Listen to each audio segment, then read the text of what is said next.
Olá pessoal, tudo bem? Eu tenho uma palavra de Deus para o seu coração. Nós estamos na nossa série escatológica, série sobre profecias e as coisas que ainda hão de vir. E hoje nós vamos estudar Apocalipse 4, os 24 anciões de Apocalipse 4.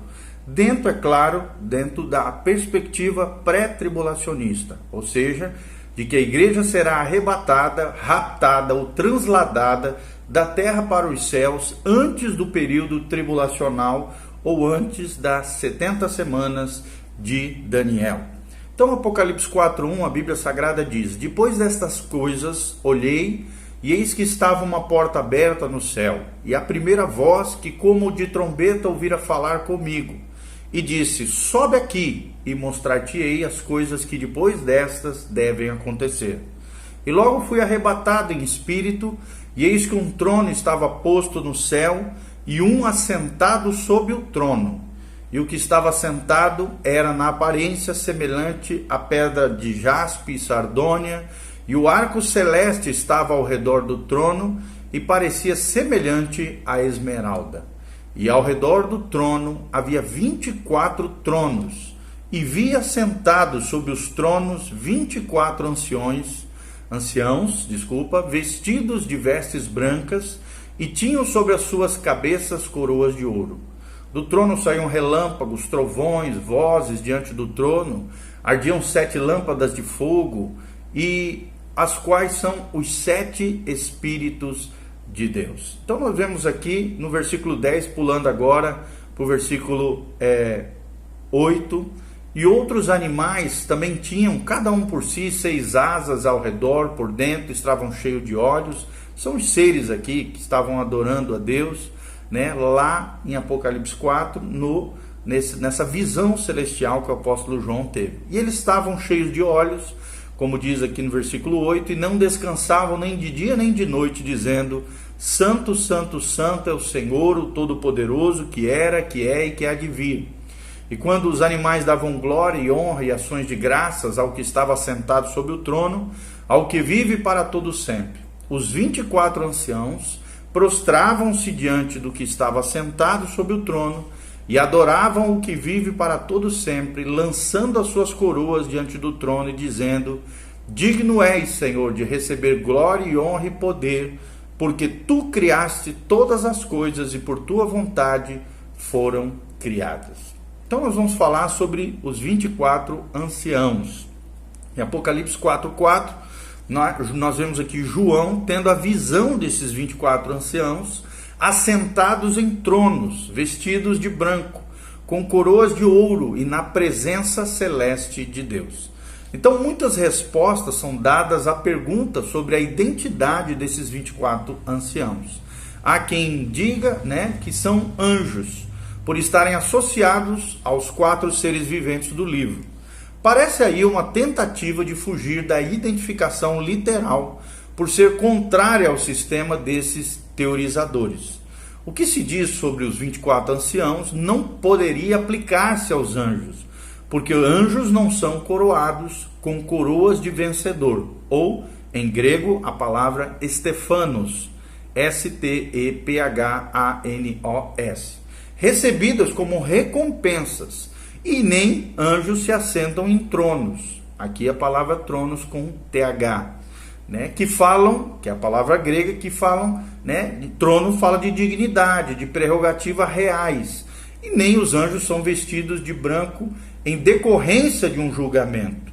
Ou seja, a possibilidade dessa concepção, de serem anjos, argumenta a favor de uma segunda posição, segundo a qual são homens ressurretos e redimidos, vestidos e coroados e assentados em tronos, os quais se relacionam à realeza no céu.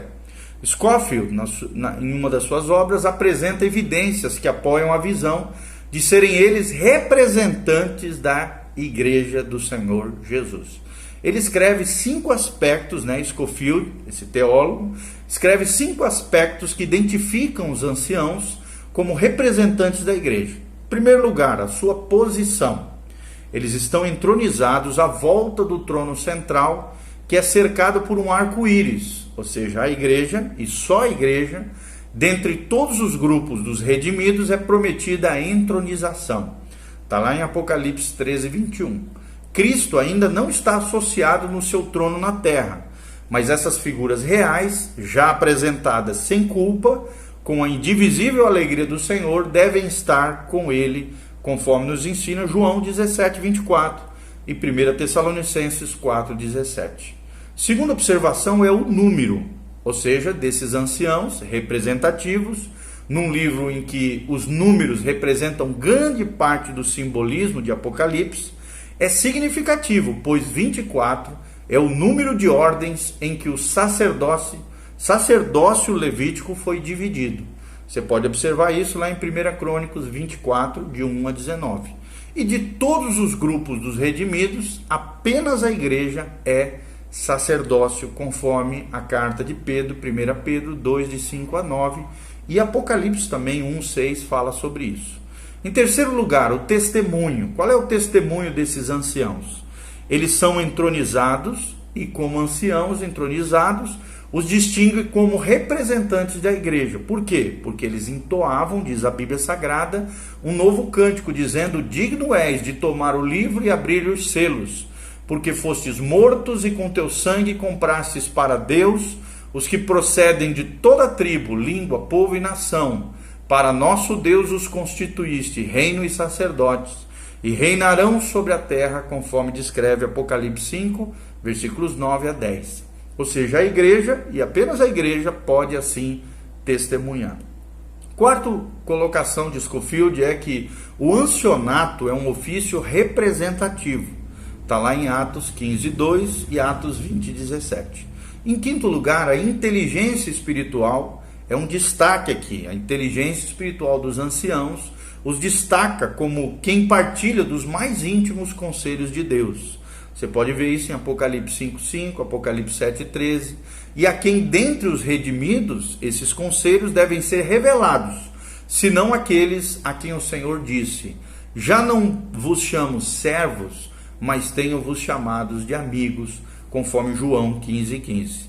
Ou seja, os anciãos são simbolicamente a igreja e são vistos no céu num local designado pelas Escrituras para a igreja antes que os selos sejam abertos e os ais sejam pronunciados no Apocalipse, e antes que qualquer das taças da ira de Deus também seja derramado. E em tudo o que se segue, até o 20º capítulo, a igreja nunca é citada como presente na terra. É o que nós vemos na obra de Scofield, né?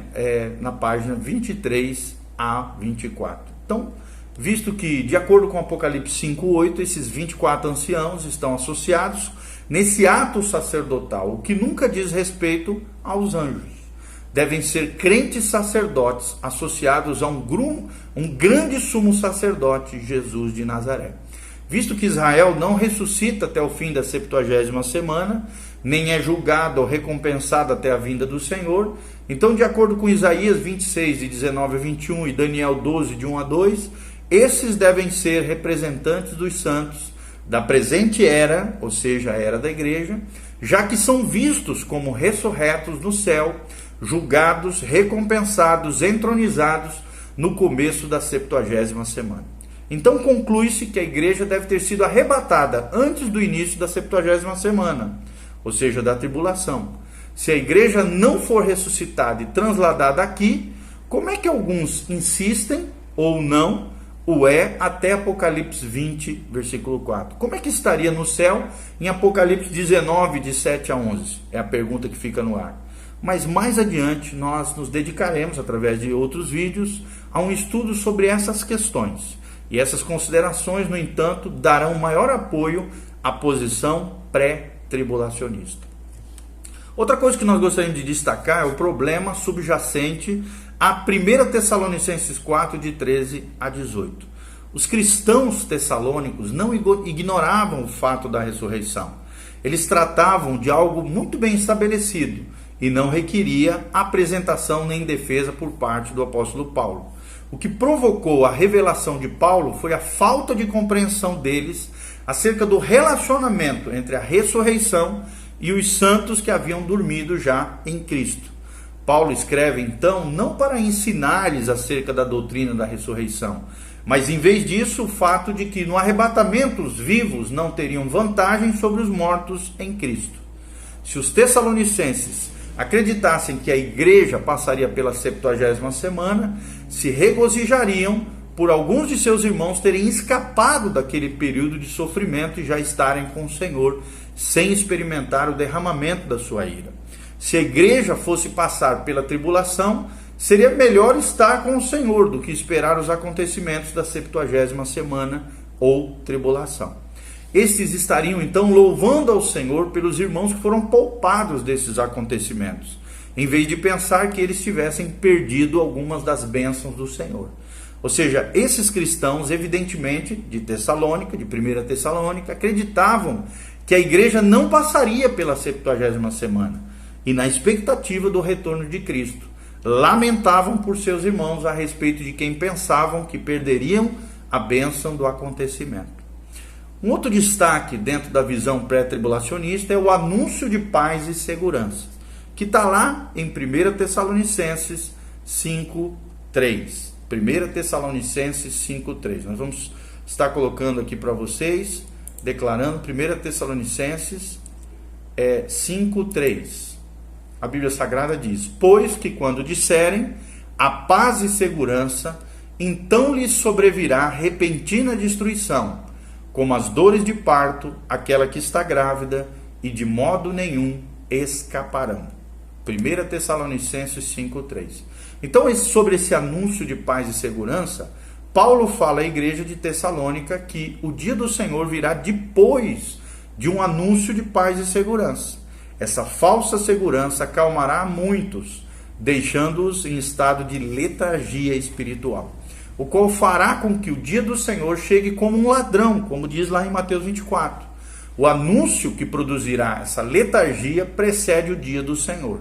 Ou seja, se a igreja estivesse na 70ª semana, não haveria possibilidade de que durante o período em que os crentes fossem perseguidos pela besta, ou seja, o anticristo, em um grau sem precedentes, tal mensagem pudesse ser pregada e encontrasse aceitação tal que a humanidade ficasse anestesiada a ponto de tornar-se desvanecida quanto às questões espirituais. Então todos esses sinais apontariam para a certeza de que eles não estavam no tempo de paz e segurança.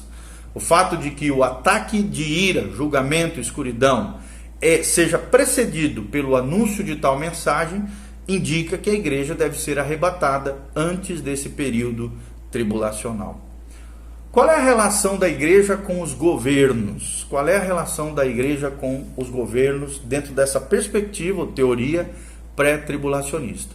No Novo Testamento, a igreja é instruída a orar pelas autoridades governamentais, já que elas são nomeadas por Deus a fim de que possam ser salvas e, por conseguinte, os santos possam viver em paz.